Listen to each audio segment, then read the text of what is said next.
আলহামদুলিল্লাহ, আমি অশেষ শুকরিয়া জানাচ্ছি আপনাদের এই অনুষ্ঠান FM 90.4 কিবরিয়া ভাইয়ের শো। আমি ম্যাক্সিমাম সময় শুনি বিভিন্ন ধরনের জীবন গল্প। জি।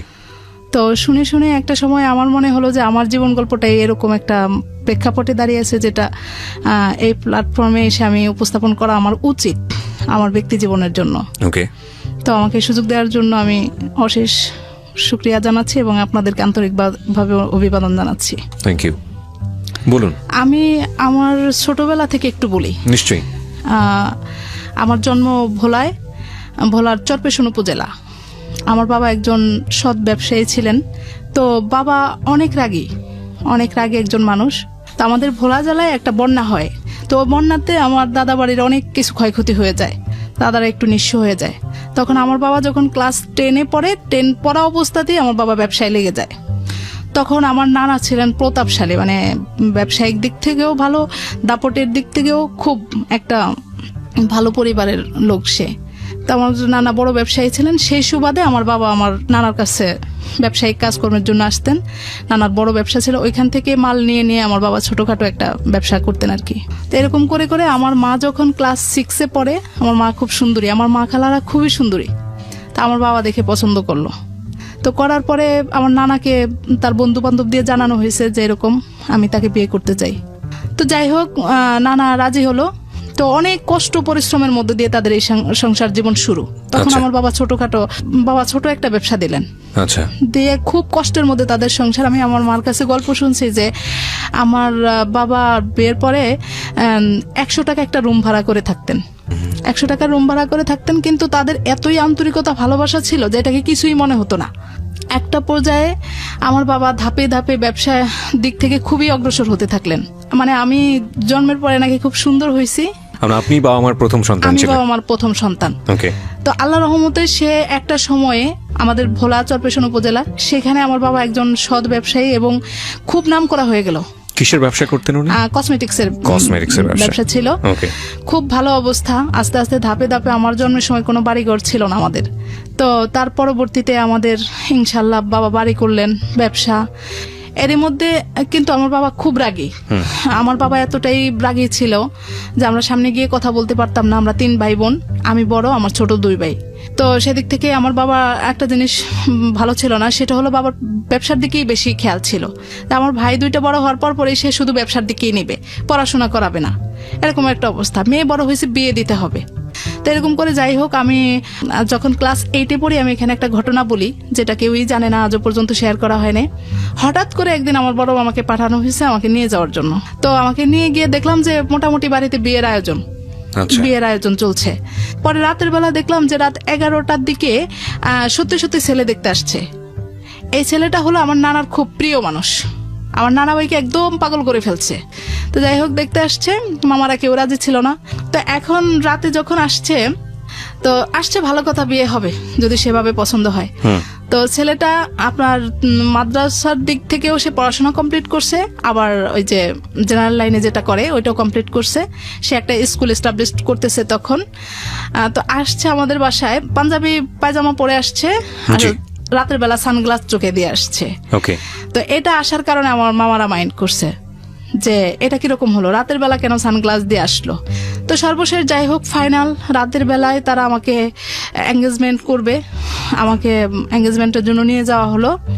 তো আমার আজও মনে আছে যে লোকটা আমার নানা ভাইকে বলছে যে নানা ভাই, আমার জীবনে একটা স্বপ্ন ছিল যে আমি আমার বিয়ের জন্য জীবনে একটা মেয়েকেই দেখব, আর তাকেই আমি বিয়ে করব। কিন্তু আল্লাহর অশেষ রহমত যে আমি একজনকেই দেখলাম, একজনকেই বিয়ে আমার পছন্দ হয়ে গেল। ওকে। তো যদিও ও ছোট, তারপরে যদি পড়াশোনা যতটুকু করতে চায় আমি ওকে ততটুকু পড়াশোনা করাবো, এতটুকু আমি আপনাকে আশ্বস্ত করলাম, আর ওকে আমি ভালো রাখবো সবসময়। ওকে। তো যাই হোক, দেখে আমাকে একটা আংটি পরানো হলো। তো পরে যাই হোক, বাবাও সেভাবে রাজি ছিল না, এখন নানা ভাইয়ের উপরে কথা বলতে পারতেছে না। পরে মামারা দেখি যে একটু কিরকম বলতেছে, এই কি এরকম ছেলে, এরকম সেই। পরে সকালে উঠে আমি রাজি না, আমি আমার বাবাকে একটা চিঠি লিখলাম, বললাম যে বাবা আমি পড়াশোনা করতে চাই। চিঠি লিখলেন মানেটা হচ্ছে বাবাকে সরাসরি বলতে পারবেন? না পারবো না, বাবা খুব রাগী, Okay. আমি সামনে গিয়ে চোখের দিকে তাকিয়ে কথাই বলতে পারবো না। ওকে, তো লিখলাম যে বাবা আমি পড়াশোনা করতে চাই, আব্বু আমি খারাপ কিছু করব না বা এমন কিছু হবে না যেটাতে আপনার কোনো মান সম্মান নষ্ট হয়, কিন্তু আপনি আমাকে এই বিয়েটা দিবেন না। হুম, তো এটা বলার পরে আব্বু যখন চিঠিটা পড়লো তখন বলল যে হ্যাঁ আমার একটাই মেয়ে, ঠিক আছে। আমার আম্মাকে নিয়ে একটু ঝামেলা করলো যে তোমার বাবার কারণে এরকম না, আমি মেয়েকে বিয়ে দিব না। তো যাই হোক ওইখানে আব্বু স্টপ করে দিল, বললো যে আংটিটা ফেরানো হোক, এখানে আর দরকার নেই। পরে কিবরিয়া ভাই যেটা হলো, ছেলেটা এতটাই পাগল ছিল যে 2টা বছর সেই Wait করলো। ঘুরতেই থাকলো। এরকমও দেখা গেছে যে বাড়ির দরজায় এসে দাঁড়িয়ে থাকতো, 2 দিন পর পরে নানা ভাইকে পাঠাতো আমাদের বাসায়, বলতো যে একটু গিয়ে দেখেন একটু ম্যানেজ হয়েছে কিনা। পরে আমি ইন্টারমিডিয়েট পরীক্ষার 7-8 দিন আগে আমার বিয়ের কথাবার্তা চলছে, পরে 7 দিনের মধ্যেই আমার বিয়ের অ্যারেঞ্জ হয়ে গেল। তা আব্বু এই বিয়েটাতে তত বেশি একটা রাজি ছিল না। ছেলেটা কি করতো বা কি অবস্থা কিছু হ্যাঁ, জানতেন? ছেলেটা তখন ঢাকায় আমার বাবা জানলো যে ঢাকায় বড় চাকরি করে সে তখনকার সময় 30,000 টাকা বেতন পায় এরকম কথা শুনছে, এবং ছেলের ঢাকায় জায়গা আছে কিন্তু এখনো বাড়ি করতে পারেনি। তো শোনানোর পরে আব্বু বলছে যে আর আমাদের ওইখানে একটা ইয়ে আছে যে দৌলতখার লোকজন আমাদের ভোলা জেলায় বেশি পছন্দ করে, তো সেদিক থেকে তারা ওইখানকারই লোকজন, সবকিছু মিলে আব্বু রাজি হয়ে গেল। তা আব্বু জানে আমি একটু ভীতু মানুষ, তখন বলছে যে না, অনেক জোরজার করে আমার শ্বশুরবাড়ির পক্ষ থেকে অনেক জোরজার করেই আর কি আব্বুকে ম্যানেজ করা হয়েছে। আব্বু বলছে যে আমার মেয়ে তো এরকম গ্রামে থাকতে পারবে না, এরকম কারেন্ট নেই, বাড়ির দরজাটাও ভালো ছিল না।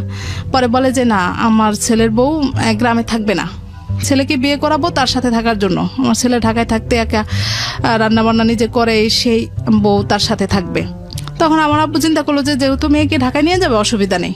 তো সবকিছু ঠিকঠাক হলো। তা আমি মিথ্যে বলবো না, আমার আব্বু আমাকে ডেকে জিজ্ঞেস করছে যে তুমি কি বলো। আমি বলছি আব্বু আপনি যেটা ভালো মনে করেন আমি সেটাই ভালো মনে করি, আমি কি বলবো। পরে যাক বিয়ে হলো, বিয়ে হওয়ার পরের থেকেই শুরু হলো এই আমাকে আমার শ্বশুর বাড়িতে নিয়ে যাওয়া হলো। কিছুদিন পরে আমাকে ঢাকায় পাঠানো হলো। আমার মেজো দেবরটা বাইরে চলে আপনার যায়। যখন বিয়ে হলো তখন আপনার বয়স কত? তখন আমার 18 হয়ে 18 হয়ে গেছে। গেছে। পড়াশোনা করছিলেন সেই সময়টাতে নাকি একদম বাড়িতে বসা? না, আমি ওই যে ইন্টারমিডিয়েট পরীক্ষা দিব আর কি এই সময়টাতে হ্যাঁ, ওই সময়টাতে। ছেলের ঢাকায় বাড়ির জায়গা ছিল কিন্তু বাড়ি করেনি, আর একটা জব করে 30,000 টাকার মতো বেতন পায়। 30,000 কত টাকা। সালের ঘটনা এটা? এটা হলো 2004 সালের ঘটনা। ওকে, ফাইন। তারপর পরে যাই হোক আমাকে নিয়ে আসা হলো, খুব আদর যত্ন আমার শ্বশুর বাড়িতে, খুবই ভালো, খুব ভালো। এখন কিছুদিন পরে দেখা গেল যে এতটাই আদর করতেছে আমার শাশুড়ি যে একেবারে খাবারটা সামনে নিয়ে দিতেছে, এবং ভালো লাগতো আমাদের বাড়ির থেকে এই বাড়িতে ভালো লাগতো, এরকম অবস্থা। তো আমি আমার শ্বশুর বাড়িতেই থাকতে যেতাম বেশি। কিছুদিন পরে আমাকে ঢাকায় পাঠানো হলো। কিবরিয়া ভাই আমার হলো কি, আমার আব্বু যেহেতু এরকম ছিল, আমি হঠাৎ করে একটা মুক্ত পরিবেশে চলে আসছি বিয়ের পরে, এরকম মনে হয়েছিল। আমি যখন ঢাকায় আসি তখন দেখি যে না, এত স্বাধীন জীবন, আমি তো এরকম স্বাধীনতা পাইনি কখনো। জি, এখন যখন ঢাকায় আসছি দেখলাম যে না, খুব শান্তি। তো এখানে একটু ঘোরাফেরা করতেছি, নিয়ে যাইতেছি এক এক জায়গায়, ভালো। এখন আর আমি ঢাকায় থাকার চিন্তা ভাবনা। ওকে। তো ছুটিতে গিয়ে আমি ইন্টারমিডিয়েট পরীক্ষা দিয়ে আবার ঢাকায় চলে আসলাম, নিয়ে আসতেছে আবার আমার শ্বশুরবাড়ি থেকেই আমাকে পাঠানো হচ্ছে যে যাও থাকো, এরকম। ওকে। তো এরকম করে করে আমি ইন্টারমিডিয়েট পাশ করলাম। এসে আপনি শ্বশুর বাড়িতে আসার পরেও লেখাপড়া করার সুযোগ পেলেন? হ্যাঁ, পরীক্ষাটা সামনে ছিল বলে সুযোগটা দেওয়া হলো। ওকে। তো রেজাল্টের পরে আমি ঢাকায় চলে আসি। এখন আমার চিন্তা ভাবনা হলো যে আমি ঢাকায় পড়াশোনা করব। আমাদের এই বিয়েটা কি তাহলে আমরা অ্যারেঞ্জ ম্যারেজই বলতে পারি? জি জি জি। ওকে। আমি বিয়ের আগে আমার হাজবেন্ডকে দেখিনি, আর সেও আমাকে দেখেনি। আচ্ছা। একদম সম্পূর্ণ গার্ডিয়ানরা যেভাবে বলা হয়েছে সেও, আমি না শুধু, সেও ওইভাবেই আমাকে দেখেনি। আজকে ও তখন একটা ব্যাচেলর রুমে থাকতো। প্রথমবার এসে দেখলাম, 16-17 দিন ছিলাম। তারপরে আমি বাড়িতে গিয়ে বললাম যে এভাবে তো থাকা যায় না, তো একটা বাসা নেওয়ার জন্য। বাসা নিল। বাসাটা আপনার ওয়াশরুম বাহিরে ছিল, রান্নাঘরটা বাহিরে ছিল। তারপরও কেন জানি মনে হতো যে এটাই মনে হয় অনেক শান্তি, এরকম একটা অবস্থা। তো এখানে এসে ও খুব ইন্টারেস্ট ছিল তখন আমাকে পড়াশোনা করাবে, কলেজে ভর্তি করালো, সবকিছুই ঠিকঠাক চলছে। এরকম করতে করতে হঠাৎ করে 1 বছর শেষে আমি অসুস্থ হয়ে যাই। আমার পেটে টিউমার ধরা পেটে পড়লো। টিউমার ধরা হ্যাঁ, পড়ে। পেটে টিউমার ধরা পড়লো। শেষ পর্যন্ত আমাকে অপারেশন করানো লাগলো। তো এই অপারেশনটাকে কেন্দ্র করে আসলে আমার পেটে টিউমার ছিল, কিন্তু আমার শ্বশুর বাড়িতে অন্যরকম একটা চিন্তা ভাবনা করছে যে অপারেশন হয়েছে আর বাচ্চা কাচ্চা হবে না, এরকম ঝামেলা হবে। তো তখন থেকেই তারা মূলত তাদের ছেলেকে কিভাবে কি করবে, আরেকটা বিয়ে দিতে হবে কিনা, বা আমাকে মানে দিয়ে- ঘটনার পর থেকেই অল্টারনেটিভ একটা চিন্তা ভাবনা শুরু করে চিন্তা ভাবনা শুরু হয়ে গেছে। আচ্ছা এটা একদম প্রমাণিত কথা। আমার শ্বশুর বাড়িতে বেশ কিছু কথাবার্তা হচ্ছে, ননদরা এসে ঘরে কান্নাকাটি করতেছে, বলে যে অমুক বাড়িতে গেলাম, আলাপ আলোচনা করলো যে তোমাদের বোর তো আর বাচ্চা কাচ্চা হবে না, এরকম। তো শুনে শুনে খুবই মন খারাপ, কিন্তু আমার শারীরিক অবস্থা এত খারাপ হয়ে গেছে যে ডাক্তার বলছে যে আপনারা 1.5-2 বছরের মধ্যে কোনো বাচ্চা কাচ্চা নেওয়ার চিন্তাই করবেন না, এরকম অবস্থা। তো যাই হোক, শুনে শুনে মন এত খারাপ, আমার আব্বু আম্মু চিন্তায় পড়ে গেল যে সত্যি তো না জানি কি, মানে তাদেরকে বুঝাতেই পারলাম না যে না আমার ওইরকম কোনো সমস্যা হয়নি। গ্রামে তো তারা আসলে তাদের দোষও দিচ্ছি না, ওইভাবে চিন্তা করে নিছে। তা আপনার হাজবেন্ড কি জানতো এই সময়টাতে? না, হাজবেন্ড জানতো, ও জানতো। আচ্ছা, উনি ও কি জানতো। কথাগুলো না, কানে ও তুলতেছিল? positively, ও বলতো যে শুনো তারা বলবেই, আচ্ছা বলবেই, থাক, অসুবিধা নেই, আমি তো জানি বিষয়টা। ফাইন। হ্যাঁ পরে আমি নিজের থেকেই মানে খুব বেশি আগ্রহী হয়ে গেলাম যে না, এখন আমার বাচ্চা দরকার। আমি এরই মধ্যে আবার একটা স্কুলে জব নিলাম। মানে আগ্রহী হয়ে গেলেন বেবি নেওয়ার জন্য। এটা কি ইনসিকিউরিটি থেকে এক ধরনের অনিশ্চয়তা, সংসারটা থাকবে কি থাকবে না, যারা এই ধরনের কথা বলতেছে? এটাও ছিল, ইনসিকিউরিটি ছিল। কারণ হলো যে আবার শ্বশুর বাড়িতে গেলে শাশুড়ি খুব কান্নাকাটি করতেন যে বাচ্চা হবে না। বাচ্চা হবে না, সে আচ্ছা। ননদরা মুখ কালো করে থাকতে। তো এরকম দেখে দেখে আমার খুব আগ্রহী। আচ্ছা আর কি প্রিয়া ভাই, আমি আপনাকে একটা কথা বলি, আমার না এই ঢাকায় আসার পরে যখন দেখতাম যে মেয়েদেরকে নিয়ে মায়েরা দৌড়াচ্ছে ভিগারুনেচার জন্য, তখন লিখিত পরীক্ষা ছিল, তো দৌড়াইতেছে, কোচিং করাইতেছে, গাইড করতেছে খুব, মানে তখনই আমার স্বপ্ন দেখা শুরু হলো যে মায়েরা তো প্রথমে একটা ছেলে সন্তানই চায়, যে একটা ছেলে হোক। কেন কেন জানি না, আমি মেয়ে সন্তান চাইতাম মনে মনে। আচ্ছা। আমার একটা মেয়ে সন্তান না, হোক। সাধারণত মায়েরা এটা চায়, কিন্তু আমি অনেক মাকে দেখেছি মেয়ে সন্তানই চায়, অনেক আমার মাকে জানা দেখেছি। মতে ছেলে সন্তান চায়, এটা আমার বেশি বেশি আমাদের দেশের হ্যাঁ। প্রেক্ষাপটে বেশি। হ্যাঁ তো এখন আমি মনে মনে শুধু, যদিও আমি জানি যে আমার শ্বশুর পরিবারে ছেলে সন্তানের গুরুত্বটা অত্যাধিক, তারপরেও আমি মেয়ে সন্তান চাইতাম। তো যাই হোক, আমি একদিকে পড়াশোনা করতেছি, একদিকে আমি জব করতেছি, মনে হইতেছে যে শান্তি কোনো শেষ নেই, এরকম অবস্থা। তো শেষ পর্যন্ত দুজনের চিন্তা ভাবনার মধ্য দিয়ে বাচ্চা নেওয়ার একটা চিন্তা করলাম। তারপরে আমি একদিকে জব করতেছি, তখন আমার টিউশনি করার চিন্তা। স্কুলে সবাই টিউশনি করে, জি। এখন আমিও টিউশনি করবো। আমার সংসারটা শুরু, আমার বাবার বাড়ি থেকে আমাকে কিছুই দেওয়া হয়নি। রাইট। এদিক থেকে আমার শ্বশুর বাড়িতে শুরু হলো ঝামেলা যে আমাকে কিছু দেওয়া হয় না। আর এখানে আমার আব্বুর একটা বড় গাফলতি আছে, যেটা হলো যে আমার বিয়ের সময় সবাই গেছে আমার বাবার বাড়িতে, আমাকে নিয়ে আসছে, কিন্তু আমার শ্বশুর যায়নি। আমাদের ওইখানের একটা কালচার আছে যে শ্বশুরকে পরে, বিয়াইকে পরে খুব আপ্যায়ন করে নিতে হয়, কিন্তু আমার বাবা এটা করে নাই। আচ্ছা এটা না করার কারণে পরবর্তীতে বাবা এটাকে কোনো গুরুত্বই দিল না। আমি ঢাকায় চলে আসলাম, আর এটা গুরুত্বই দিল না। এখন এটা নিয়ে খুব ঝামেলা শুরু হচ্ছে। আমি এবার বাড়িতে গিয়ে খুব কান্নাকাটি, বাবার সামনে তো কিছু বলার সাহসী নেই, আম্মার সাথে কান্নাকাটি করতেছি যে এটা নিয়ে কথা হচ্ছে। ঠিকই তো, আমার শ্বশুরকে তো ডাকা উচিত, এ করা উচিত, আপ্যায়ন করা উচিত। তখন বাবা পরবর্তীতে 2-3 বার আমার শ্বশুরকে দাওয়াত করলো, কিন্তু আমার শ্বশুর সেটা গ্রহণ করে নাই। কিন্তু এটা তারা মানে কোনোদিনও স্বীকার করে না যে আমার বাবা এটা করছে। দেখে দেখে বাবা বললো যে আমার মেয়ে থাকে ঢাকায়, আমি আমার বিয়াই আমার সাথে, আমার বাবা একটু এক ঘরে মানুষ, যাই হোক, ওইভাবে চিন্তা করে নিছে। কিন্তু এই জিনিসটাই পরবর্তীতে অনেক পরে আমি টিউশনি করতে লাগলাম, তারপরে স্কুলে চাকরি করতে লাগলাম, নিজের পড়াশোনা সবকিছু একই সাথে, এত ভালো লাগতো। তো আমার মেয়েটা হওয়ার 7-8 দিন আগে আমি স্কুল থেকে ছুটি নিলাম। নেওয়ার পরে ওকে ডেট দিল, হলো ডেটের 18 দিন আগে আমার বাচ্চাটা হবে। আমি তো তা জানতাম না, আমি এতটাই অজ্ঞ ছিলাম। আমি ভাবতাম যে মানে ডাক্তার যেদিন বলছে সেদিনই বাচ্চা জন্মগ্রহণ করবে, আচ্ছা এরকম জানতাম। ওকে। তো যেদিন জন্ম হবে সেদিন আমি সকালবেলা, আমার খারাপ লাগতেছিল, আমি বললাম যে তুমি অফিসে যাওয়ার সময় আমাকে একটু নিয়ে যাও, আমি স্কুলে যাব। আচ্ছা। বলে যে না, যাওয়ার দরকার নেই। ওকে। তো এরই মধ্যে আমি একদিনও মানে এই যে আমার অসুস্থ অবস্থায় আমার বাবার বাড়ির লোকজনও বলতে পারবে না আমি কিরকম অবস্থায় আছি, বা শ্বশুর বাড়ির লোকজনও বলতে পারবে না, আমাকে দেখে নাই, কিন্তু এমনি খোঁজ খবর হচ্ছে, জানানো হচ্ছে প্রতিনিয়ত। পরে গেলাম, স্কুলে গেলাম, দুপুর পর্যন্ত কাজ করলাম, করে বাসায় গেলাম। এখন দেখি যে না, আমার শরীরটা খুব খারাপ হচ্ছে। পাশের বাসার ভাবিকে গিয়ে বললাম, ভাবি আমার তো এরকম সিমটম দেখা দিচ্ছে, কি করব? বলে যে হাসপাতাল চলে যান। বলার পরে বলে যে তুমি না 3-4 দিন আগে ডাক্তার দেখে আসছো? আমি বলে যে না, ওই বাসার ভাবি বলছে আমাকে ডাক্তারের কাছে যেতে হবে। পরে বললো যে তাহলে আমি একটা সিএনজি ডাকি। আমি বলে যে না, সিএনজি না, রিক্সায় যাব। আচ্ছা রিক্সায় যাব, মানে কথা বলতে বলতে যাব, এরকম একটা অবস্থা। তো রিক্সা নিয়ে যাচ্ছি, এই পেইন হচ্ছে, আবার কিছুটা কমতেছে, যখন কমতেছে তখন দুজন গল্প করতেছি, আবার যাচ্ছে এরকম। পরে আমাকে মগবাজার আবদিন হসপিটাল ভর্তি করানো হলো। ওইখানে করানোর পরে আমার এই বড় মেয়েটা সারা রাত থাকার পরে পরের দিন জন্মগ্রহণ করলো। ওকে। তো তারপরে আমি যখন স্কুলে খবর দিলাম, ওরা ভাবতেই পারে না যে কি বলে, কালকেও স্কুল করে গেল, ডিউটি করে গেল, এই মানুষটা আজকে বলে যে এরকম অবস্থা। পরে জন্মগ্রহণ হলো, ঠিক আছে, সবকিছুই ওকে হলো, নর্মালি বাচ্চা জন্ম নিল, কিন্তু বাচ্চাটা খুব অসুস্থ ছিল, আচ্ছা ওয়েট কম ছিল, দেখতে ভালো ছিল না, একদম কুচড়ে ছিল, কিরকম একটা বাচ্চা। তখন মন খারাপ হয়েছে যে আসলে যে আমি এতটা পরিশ্রম করছি, যার কারণেই হয়তো যে আমার কলিগরা আপনার মনে বলতো, হয়েছে এটা? আচ্ছা। হ্যাঁ এখন মনে হয় যে এতটা, কলিগরা বলতেন যে এত কষ্ট করতে হয় না এই সময়। তো আমি দেখলাম যে আমার শরীরে তো ভালোই সামর্থ্য আছে, আমি করবো না কেন, ঘরে বসে থাকবো কেন।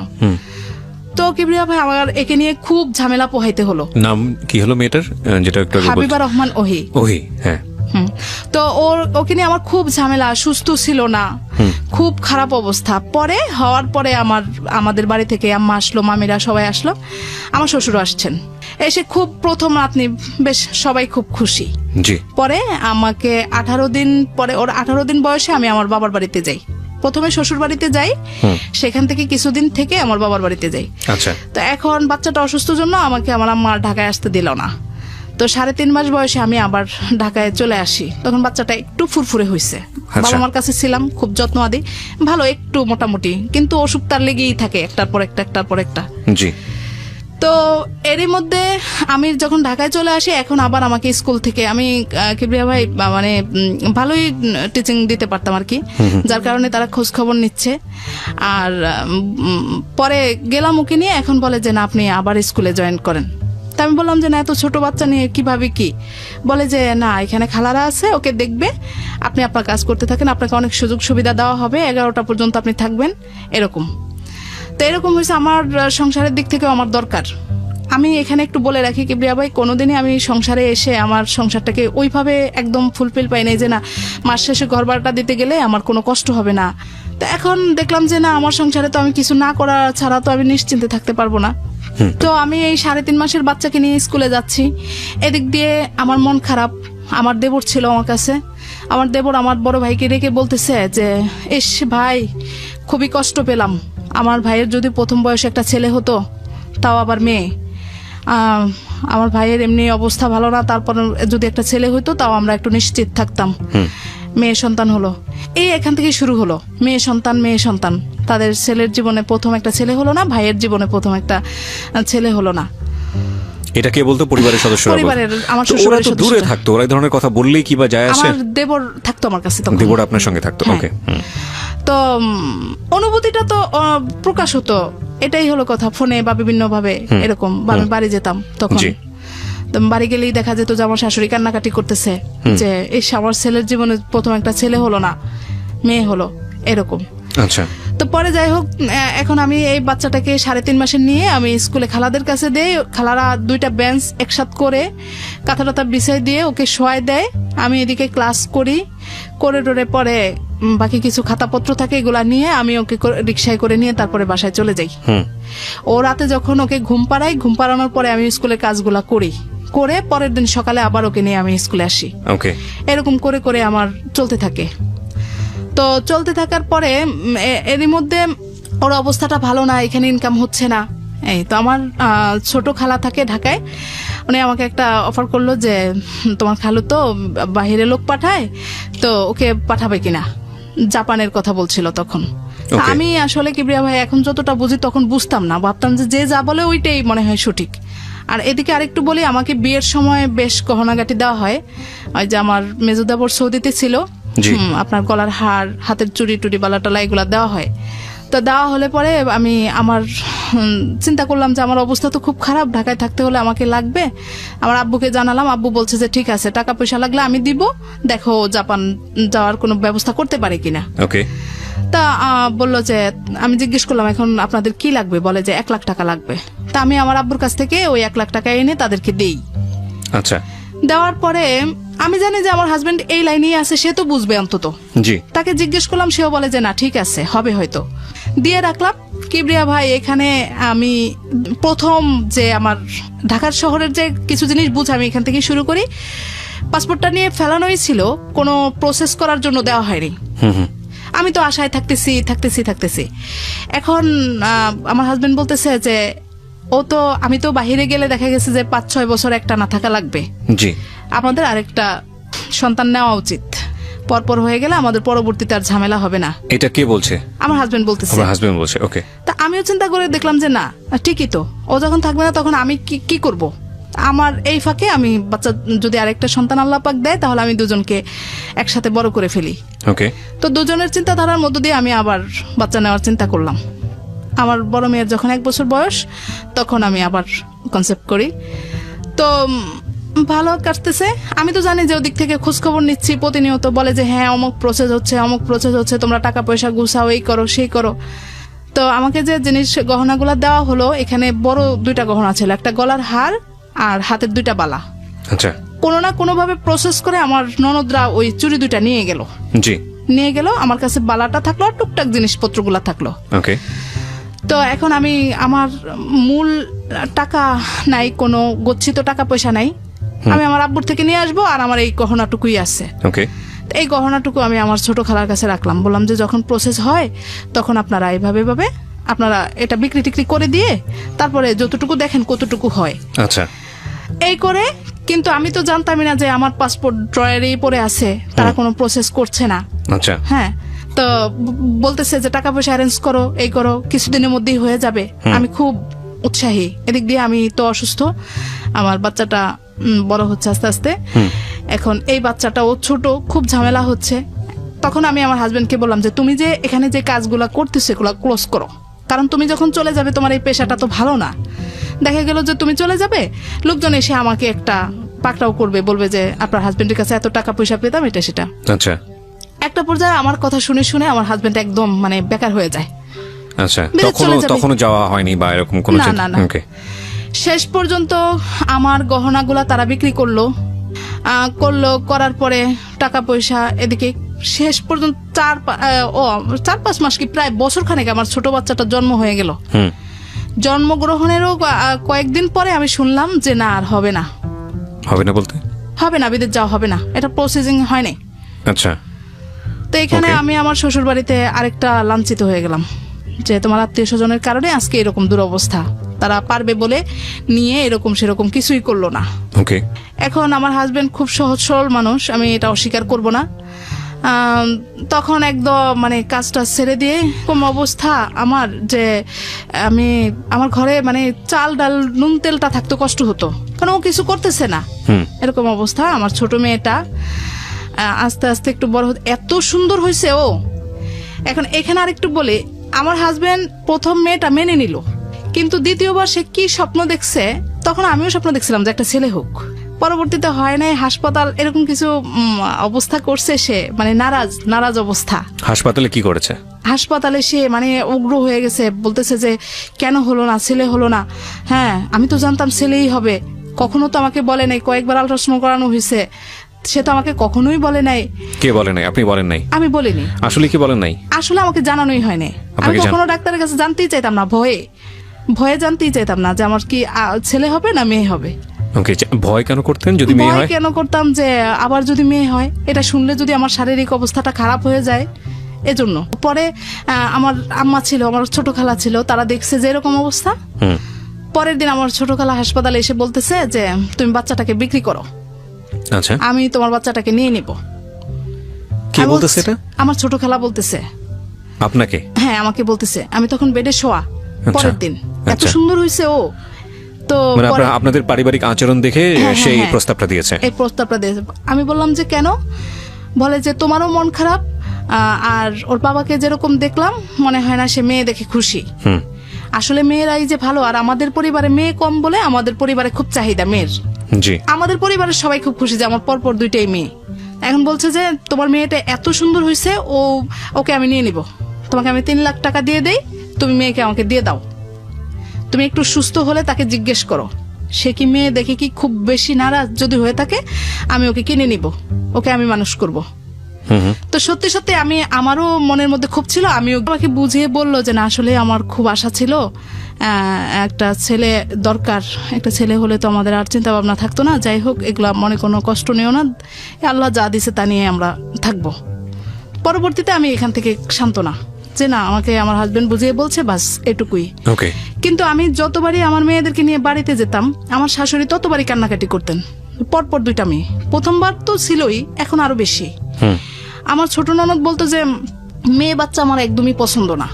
এই দিকগুলো দেখে দেখে আমারও নিজেরও এখন কেন জানি মেয়েদের প্রতি একটা তো আপনি অনীহা। এক ধরনের প্রতিবাদ করতেন না যে না না, এটা- কিছুই করতাম না, কিছু বলতেন না? না। এখন আমার মন থেকে কেন জানি একটা আমারও অনীহা চলে আসছে ওই সময়টাতে যে না মেয়ে হ্যাঁ, বাচ্চা। হ্যাঁ, যে আসলে Okay. ছেলে দরকার। তারপরে যাই হোক, আমি ঢাকায় আসলে মোটামুটি আবার ঠিক হয়ে যাই। আচ্ছা। বাড়িতে গেলেই সমস্যাগুলো হয়, কিন্তু ঢাকায় আসলে ঠিক হয়ে যায়। এরই মধ্যে যখন আমার হাজবেন্ড পুরোপুরি একদম বেকারের মতো অবস্থা, হালকা পাতলা কিছু করে, তখন আস্তে আস্তে প্রকাশ পেতে শুরু করলো। আমরা একটা বড় বাসা নিলাম, মানে 2 বাচ্চা হয়ে গেছে, এখন একটু বড় ফ্ল্যাট নিলাম, আগে ছোট বাসায় ছিলাম। তো আমাকে একটা জিনিস একটু বলেন, মানে আমার মাথায় আসছে না, যেহেতু আপনার হাজবেন্ডের কোনো ইনকাম নাই, আপনাদেরও 2টো বাচ্চা হয়ে গেছে, খুব স্বভাবতই একটু বড় বাসা দরকার। কিন্তু যখন একটা বড় বাসায় যাচ্ছেন, তখন একটু চিন্তা ভাবনা করার দরকার না যে এই পয়সাটা কোত্থেকে আসবে? জি, আমার ছোট ভাইটা তখন আমার সাথে ছিল। আচ্ছা। তখন ভাইকে বলছি, ভাই তুই আমার সাথে ছিল বলতে অন্য জায়গায় থাকতো। ভাইকে বলছি, ভাই তুই আমার সাথে থাক, আমার সাথে থেকে আমাকে কিছু দে। এখানে থাকলে হয় কি, বাসাটা একটু বড় হলো, ভাই তো আর সবসময় থাকবে না সারাদিন, এরকম একটা চিন্তা ভাবনা। আর আমি টিউশনি বাড়িয়ে দিলাম, স্কুল করতে লাগলাম, আচ্ছা। এরকম অবস্থা। আর ওকে বললাম যে তুমি টুকটাক কিছু করো।